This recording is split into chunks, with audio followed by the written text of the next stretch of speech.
1 million followers. Why should we care about you? Because social media nowadays, right?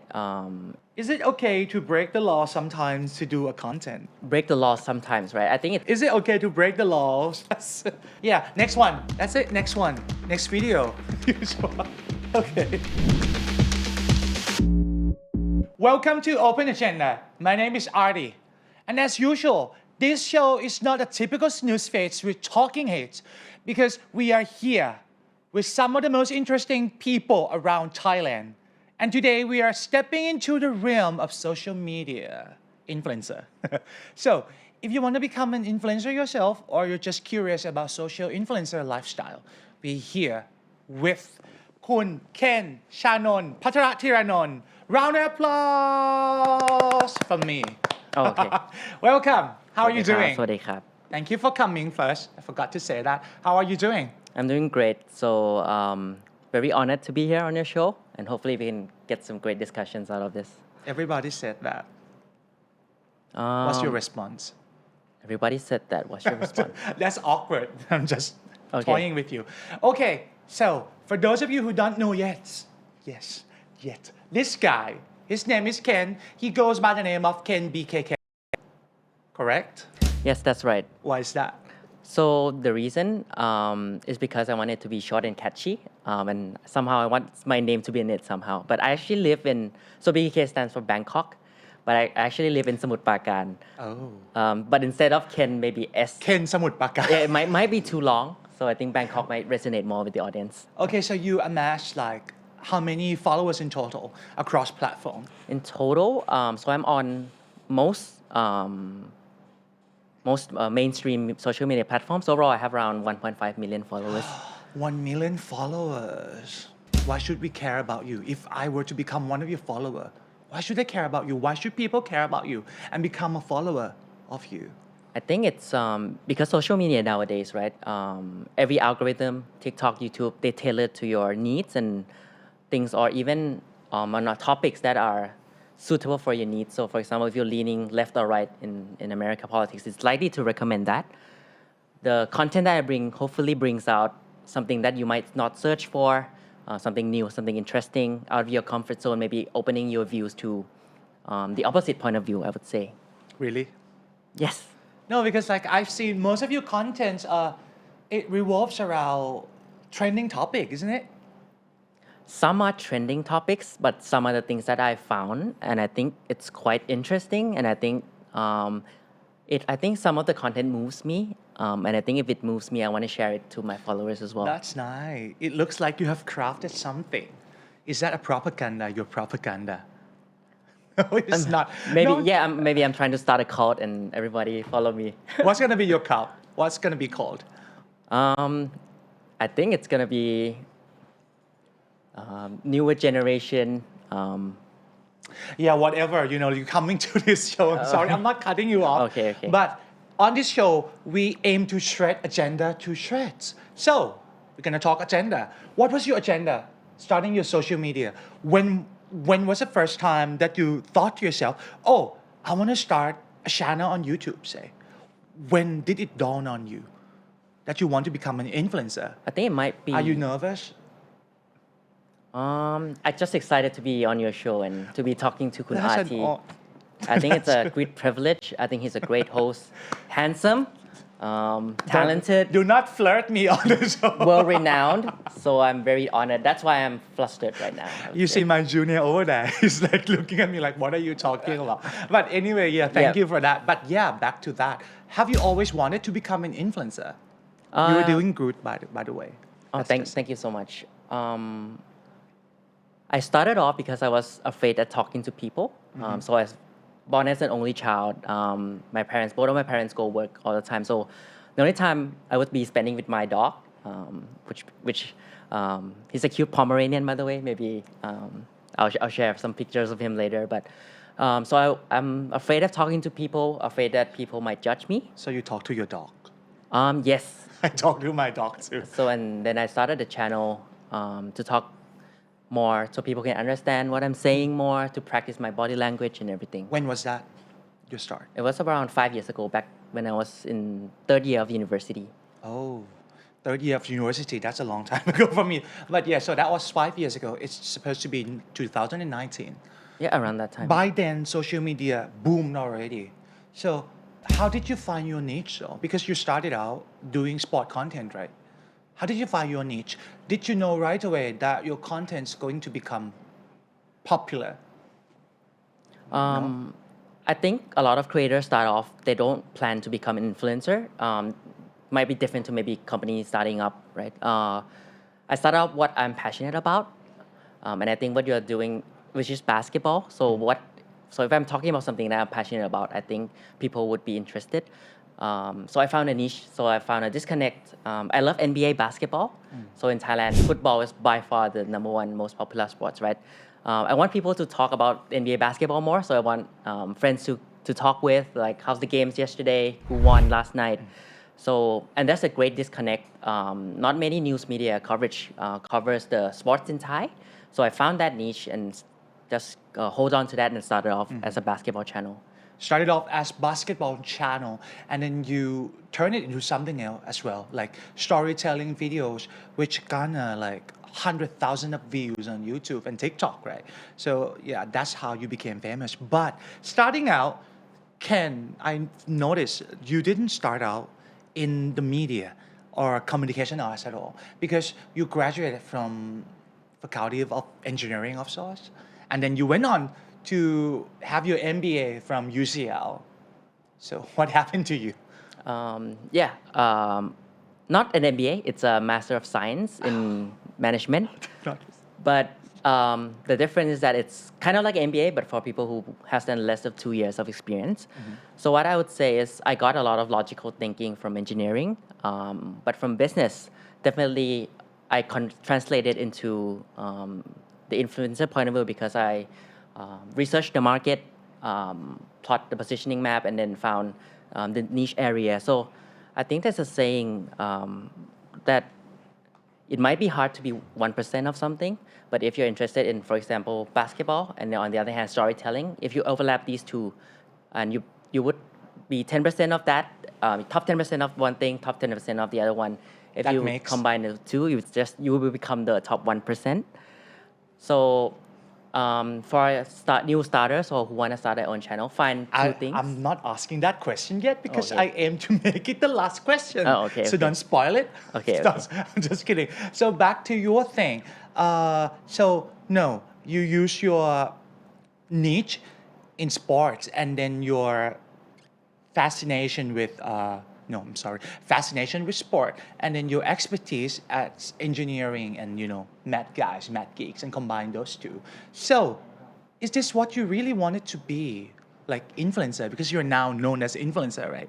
But you also have your day job. Your day job is, can you share a little bit on that? Yeah, I work as a business development manager. I think I can share the company. So I work at True Digital Park. Obviously, a subsidiary of True. That's free PR for True. So our sale, please go and sell it to True back there. Yeah, so that's my day job. Sorry, what was the question again? I That forgot. was the question. So your day job is a business development manager, and then your passion is influencer. How does these two converge? Like, go hand in hand together?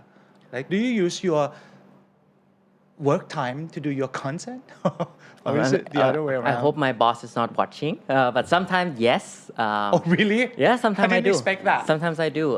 To be honest, I have a very open-minded boss, so I'm very honored, very grateful for him. Okay. As long as I deliver my KPIs, as long as I deliver my job well, he doesn't care what I do with my free time. They are starting to hear that, like my employee, thinking I should let them do that as well. Yes. I let them do that, but that's not the point. Okay, so have you always wanted to become business development manager? What do you want to be when you grow up? What do you want to be? If I'm not What- grown up already, so Just thank you kidding. for that. Maybe No, I this look young. Thank you so non-passive much. aggressive, me say. Okay. You are young. Younger than me. That's for the fact. So back to that question. I What think- have you yeah. always wanted? What you always wanted to be? I think that's a very tough question because a lot of maybe older adults would ask kids like, "What do you want to be when you grow up?" But I think the right questions might be like, what's your purpose in life or what do you value in life, and then maybe shape it. I don't think as a 12-year-old me, I was thinking I should be a business development manager at the time. I don't even know what it is, but now I'm starting to find myself a little bit. So one thing I learned is that it might be hard to find something you like, something you want to do, but I think it's pretty obvious of something you don't like to do. What are those things? So for example, I try to stay away from financials, accounting, Excels, and all those numbers. I kind of escaped it from my engineering. So I found that I like talking to people, hearing different kind of opinions, and yeah, I think that's hopefully becoming an influencer allows me to do that more. Yeah. Okay, so you have achieved your dream already, like in terms of the number of followers and success in work. Do you think you have succeeded already? I might be different to many people. So I don't judge success by the results. I judge success by the progress or the actions I took or the progress instead. Just a brief example, I go to the gym. Not to brag, but like 3-4 times a week. You are bragging. You have bragged 3-4 times a week. You brag your number of followers, so bragging. Yeah. So yeah, I'm sorry, I have less follower than you.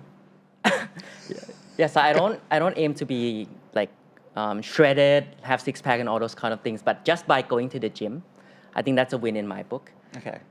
If that's the metric I'm going with, I'm currently on track and I'm succeeding, and I hope to do more of this. On the actions along the way. Yes. That sounds philosophical. That's nice. So, our show is named Open Agenda. So I'm gonna open your agenda. What is your agenda coming on this show? Yeah. So my plan is to open a media company. Maybe I'll start. Scrap this episode. Maybe I'll. He's competing with us. I'm just talking with your team, right? Maybe I'll buy some plot of land next door and open. Can BKK companies compete with the nation, Yes. right? So, and maybe I'll invite Kunadi on the show as a first episode, right? But Okay. obviously, I want to experience how professionals work, how you work, how your team work, all the cameras here, how the setup works. So, Are we considering ourselves professional though? Of course we are. yeah. So these are the things that I'm taking in mind, taking notes of, and hopefully take it to what I want to be, or maybe when I start my own show in the future. It takes lots of money, but money is not your problem. Eh? How much do you earn Not- from your influencer endeavor? Can I ask? Can you share? Not or in the- you're evading taxes? Not enough. So any sponsors, please DM me. I can do anything if you guys want I'll me to go cut that out. out. I'll cut that out because you are starting a media company to compete with us. No. Okay, but back then, okay, really? Like opening a media company. What kind of media? I want it to be not too. Okay, yeah. A lot of things I see on news, maybe I found it to be quite negative. So I open the news with some sort of murder news. And Like positive news? That sounds like a cult to me, Ken. maybe Sounds like maybe a it is, cult. but I think it's something that there's two sides of every coin. A lot of these news are fed into younger generations. They grow up with these sort of murder news, these sort of accident news. I just saw it on the news, like a monk having an affair with like a certain person. So maybe there's a room for some sort of positive news, maybe something interesting, something fun, maybe put a smile on people's face. That's not news though. Like because news has no purpose really. What is now we are discussing news because his agenda is to open a media company. And yeah, I've heard of that. And my first advice to him was do not start a media company, right? I said that to you. So doesn't that sound like radical optimism, like a new album by Dua Lipa? But no, but like like from my perspective, news should not have agenda like making people laugh, making people happy, because that will fall in line of entertainment. So is that the kind of thing that you want to do? So not news per se, but like Yeah, not a traditional media per se. I think the new word is edutainment. entertainment. It's been using even in TikTok and in YouTube. So it's a new category of like you can still get some sort of useful information, some knowledge while having fun with it. I think that's what So I'm not a very serious person. I don't know if you guys can tell. This show is serious. Yeah, but If you're not serious, then consider yourself gone. Okay, then I'll see you then. I'll see you. Yeah, I'm just kidding, but we should have some like audience applauding or like laughing, but we don't have because we don't have that much money. Sorry Okay. for audiences. Just kidding. Back to the thing. So that's your agenda. In the future, you wanna open your own media company, but what's your agenda on your social media channel right now? What is your content plan, like strategy for your content? What's your agenda on running these social media channel? Just make money or fame or whatever. I think it's Be still, real, be honest. Look at me. still a work in progress, trying to discover myself along the way. But I really want to do is inspire a lot of kids. I do a lot of stories. One of the stories I covered was like a homeless man having a golden voice, where he was on the side of the road and somebody stopped by and he has a Heard his special voice, voice. yeah. At the end, someone recorded it, posted online, Yeah. go viral. He has multiple talk shows. He's invited on to, but in the end, he went back and helped the homeless people that he was in the same situation just not long ago. I think these sort of things inspire me. If they can do it, why can't you? That's the thing I want. So, So at the your end, goal is to tell inspiring stories, those kind of things. Yes. Inspire the lives of other people. Are you Mother Teresa? some people call me that. Really? No, I'm just kidding. Now you're starting to lie. Don't lie on my show, Ken. Don't lie on my show. No, back to the thing. Okay, inspiring stories and those stuff. So work in progress, you say, like trying to figure out what you want to be, what you want to do with your channels and that stuff. So can you share with the audience something that you can take as their lessons in starting their own social media account? Like if they want to become influencer, you said that you didn't start with that goal in mind to become famous or becoming an influencer. You just wanted to do your own thing to find your voices. So what is your advice to these people who want to start their own social media platform, becoming influencer? I think first is to find your niche, but don't make the same mistakes that I made, which is the niche is too small. So I think find something that's applicable to maybe a certain demographic, certain age, certain gender. Don't limit to your content to maybe one sort of area. For an obvious example, if you're a gaming channel where you specialize in playing one game, what happens if that game loses its popularity? Then your channel goes with it, right? So try to do sort of other things, play other games as well. That would be an example. And to maybe find within yourself what are the two things that you're good at. Maybe you're not expert at it, maybe not the best in the world, but something you think you're maybe in the top 10% of. If you can find two of these things, you're in the top 10% of one thing and top 10% of the other thing. If you combine these niche, like a Venn diagram, right, you'll be in the top 1%. That's what I kind of did with my storytelling and basketball when I initially started. So initially starting off as a basketball channel, like a sports channel, and how long did it take you to realize that, oh, your niche is closing, like the audiences are not growing anymore, we're not growing anymore? I think I looked at the top players in the industry. I think the top channel was only 200K subscribers and he's been doing it content forever. So I kind of figured out maybe that's the market size. That's why I started transitioning and experiment. Oh, and one other thing is to experiment. Don't be afraid to experiment, trying new type of content. And also, a lot of people are perfectionists. They want their first episode, their first content, their first YouTube to be Go perfect. boom, yeah. If you go back at all the famous creators, I'm sure, especially me, my first videos were horrible. You're saying you're famous? I would say, You are famous, Ken. You're famous. Yeah. Oh, back to that. I'm sorry. Sorry to interrupt. yeah, no worries. So just start. I think that's the advice. And then adapt along the way. So back to my question: How long did it take you to realize that sport channel cannot grow any longer? It took me about, so I can go back a little bit. I can use YouTube subscriber as a measurement. So I do YouTube for around 5 years now, and the first 3.5 years, I only did basketball content. I got around 3.5 years. Yes. So that long. Yes. So only around 20,000 subscribers. Oh. Then the last year and a half, I started doing storytelling, interesting facts, and yeah, the followers exploded into like 700K. So that came from your analysis, from your like experimenting, and so you pivot from basketball to sport, from sport to the storytelling thing. What was the catalyst? I think it was a experiment that I mentioned about. It's a soft transition.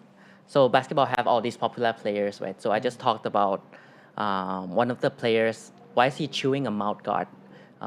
Which could not directly related to the basketball itself. Maybe it links to his lifestyle, and then gradually transition to other sort Soft of content. transition. Yeah. I see. And then you saw that the audience were growing, and then experiment, and then so you pivot fully to storytelling. Yes. Was it hard? Like going from the contents that you love, like you know by heart, some of that, to the new realm of uncertainty. Which kind of story should you choose? Which angle should you tackle? Was it hard? To be honest, no. Why? Because the stories are still the stories that I'm passionate and I have At interest in. first, initially, it was sport related, right? Yeah. And then going forward, it was not sport related anymore. How did you choose the content? I think it's these stories that pique an interest in me. I think it might pique an interest to my audience too. For example, a McDonald's coffee that I believe was like 3 million US amount in value. So that piques my curiosity right away. Like, why does a coffee taste so much? Why does a coffee is so expensive? If you look at it, it's a lawsuit where the coffee is too hot. It splashed onto a woman. She got like first-degree burns, and then it ended up with a huge lawsuit. But those sort of things are interesting to me, piques my curiosity, and I think I'm a very curious person. So I think my audience would have the same level of curiosity as I Your have. audience mostly consists of which demographic? A lot of younger generations. A lot of them are 10 to 18 in the 10 to 18 ranges.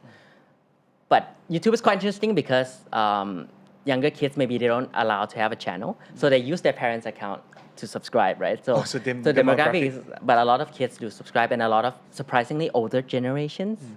Maybe maybe your moms and your dads are addicted to TikTok nowadays. So a lot of my audience are actually older as well. What about in TikTok? Is it different? The demographic. TikTok is younger in general. Okay, Yes. so younger audiences in general. What is your content strategy? How do you craft your content strategy? Can you share with our audience so maybe they can like imitate your success? Or do you want to share? Yeah, I want to share. Because this is open agenda. I'm trying to think what's useful for everyone. Yeah, generalized idea. Okay, I think always keep updated with trends. So especially TikTok, their algorithm changes, I think every day or every 2 days. So always keep on the lookout of like the leading trends, what's going on, what's the latest filter, what's the latest features TikTok's launching, what's the latest drama, what's the latest gossip. Maybe not saying the same or repeating the things that are on there, but you kind of see what people are interested in. So always keep up to date. Okay. What are some of the tactics that you use to engage your audience and create community? Yeah, the obvious trick, the oldest playbook. YouTube is probably thumbnails, right? You gotta make your thumbnails. No matter how much you make your book interesting, if the cover or the title is not good, people's not gonna read it. So especially on YouTube, the title and the thumbnail is very important. Now make a thumbnail from you. Boom. Post for a thumbnail. That's is it okay? Are we good? Fine. Yeah. Next one. That's it. Next one. Next video. Usual. Okay. Great. That's good. All right. So the thumbnails. That's the first thing. Yes. What else? Retention. So I think these platforms they compete for your attention, right? And now people these days have like less attention span. Yes. So maybe if you're talking about something that the audience want to know, they click on your clip. For example, how do you maybe not a great example. what's the reason this person succeeded, for example. You might have to keep the thing that audience want to learn maybe at the end, but maybe you mentioned in the beginning that stay tuned to the end of the clip to find out the secrets or something like that to keep the audience engaged. So thumbnail and retention rate. Okay, what are some of the challenges that you face along the way in trying to grow your online presence?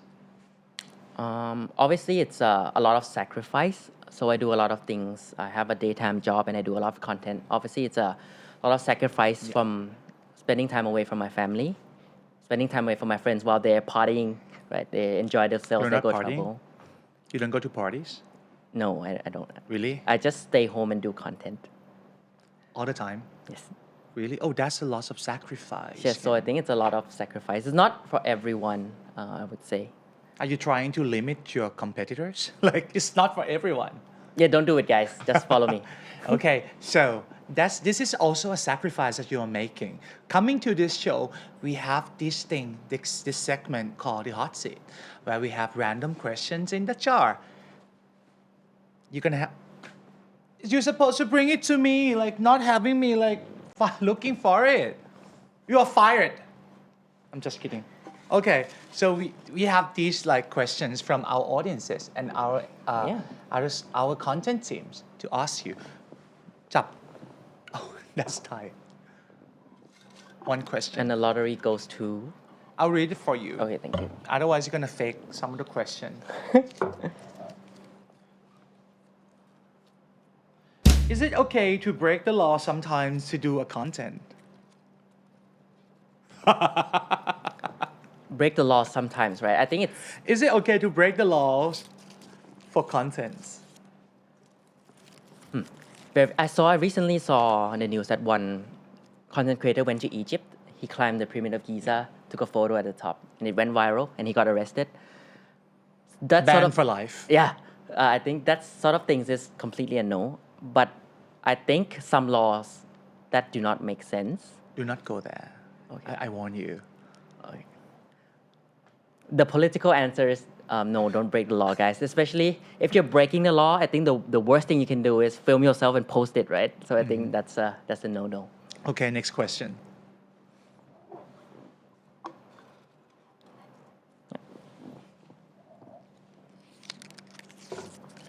It's taking so long to open the question. Sorry. That's a lot of dead air. Okay. What are you looking forward to in life now that you gained these followers already? You have succeeded a lot already. You are a manager by the age less than 30. What are you looking forward to? Don't be stiff. Chill, relax. Are you still nervous? No, you are obviously not. So I'm be not. honest with me. What is your next step in life? Running a media empire? I think having a team like this, having a setting like this, become someone like you, I think that's the next step. Never mind.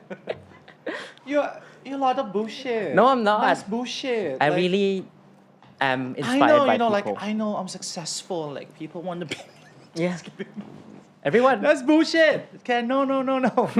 No, be honest, be real. What do you look forward to in life?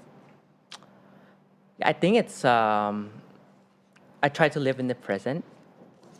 So I try to make the most out of my life. So recently, one of my relatives passed away. Sorry. to hear that.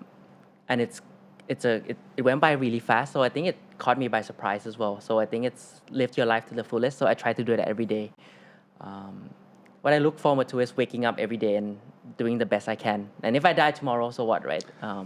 That's philosophical again. So Yeah. we're gonna turn it into a philosophical show. I love that. So next question. Yep. Oh, maybe. What do you want to be asked? I give you a strategic advantage. What do you want to be asked? That's my random question. And I will ask you and then I will let you answer. Be quick, be smart. Okay. This is your defining moment. Do you want to work for the nation? That's so mean. I'll hand in my CV and resignation later. Right? Okay, do you want to work for the nation? I think it's just by being here today, I learned so much. So You're lots of. Okay, so yeah, do you want to work for the nation? I think I would Love to. Why? I think it's something I'm interested in. I get Because to learn. you want to get to know the inner working life Yes, of, and then yes. you're going to imitate that and you're going to buy the plot of land next Yes, to the nation, which is yes. cheap, right? Because it's in Bang Na. Yes. Okay, no, I'm not going to hire you. So, no, I'm just kidding. Okay, you can go to HR and apply. Yeah. But are you sure though? I'm just kidding. I would love to work here. Am I working here? Oh, yes, I work here. Okay, now, some smart question. The No. previous one were not. Yes. No, I'm just kidding. What kind of books do you like to read? Yeah. So I'll be completely honest. So you were not being honest The keyword here is completely. completely. So I was like 90. He's saying I'm not smart. I'm- you I'm- know the I keyword. think I was like 98, 99%. So now I'm going to Fine, be 100. whatever. I don't have a lot of time to read a lot of books now. So, He's not reading books. but my favorite book of all time is Atomic Habits by James Clear. That's self-help? No, That- it's not. No, it's not. It's business book. Yeah, why? I think it changed a lot of perspective for me where it's about a famous analogy, I guess, of the iceberg analogy of your goals and success are on top of the water. Preach. While your habits and your work is in the bottom. So try to build habits. That's what I started to do with going to the gym consistently, Right. working on my content consistently, always educate myself consistently. So building habits. So- Commitment as well. Yes. And that can be utilized in terms of content marketing, content creation.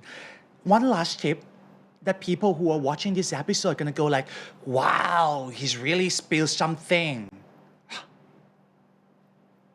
One last tip. What? Okay. Did you regret coming to this show? I'm a person who never regrets kind of doing anything. Everything that comes from his mouth is I feel optimistic. like every I mistake. want to be optimistic like this, because as I said when we open the show, sometimes I want to. Sorry. So an advice would be live your life to the fullest. I know it's very cliche, but when you go to networking events, always reach out, right? For example, Hi. the reason I'm here today is because I reached out to you via LinkedIn, right? And you're so kind, you're so gracious, and That's the third time. he's so busy. So he allowed me to be on his show, which is amazing. These sort of No, things. they're gonna get the wrong impression. Okay, You didn't ask to come on this show. Oh, yeah. I reached out to you and said, come to this show. yes. Because otherwise, people are gonna like, Artie, why don't you bring me to the show? Oh, okay. You're giving them the wrong impression. Yeah, but like these, Selective. it's like maximize your opportunity. So networking as well. Yeah. That's another secret. Yeah. So you have spilled so many secrets already. First, what was it? I forgot. I'm just kidding. So, what was it? Yeah, I'm really forgot. It's okay. It's a playback, so people can scroll back. That's very smart. I should hire him. No, you're out. Just kidding. I know I'm supposed to be closing the show because it's my show after all, but I will let you do it because you said you want to run a media empire, right? So I'm gonna let you close with last advice that's not cliche. Say it to the audience, the middle camera right there, and close the show for me. 3, 2, 1, and make it as energetic as I did. Yeah, I think I can try. Energetic, Ken. I can try replicating a lot of my content, which is like, hey guys, but it's curious, right? But They're gonna be. These people are mean.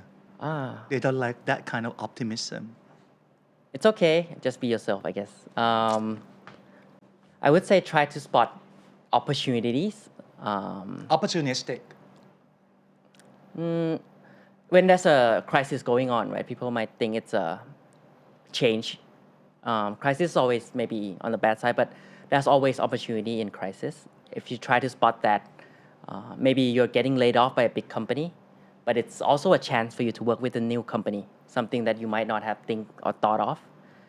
So I think always look out for opportunity. It's always there, like me reaching out to RT, right? So those You sort just of things. called me PRT the second ago, and then now you call me RT. Yeah, because we're best friends now after the show. You handle me pretty well. So close the show for me. So thank you guys for watching this episode with Ken and Artie. Hopefully You changed the name of my show. hopefully you learn a lot of things. And No, this show is called Open Agenda. Do it again. Don't steal my show yet.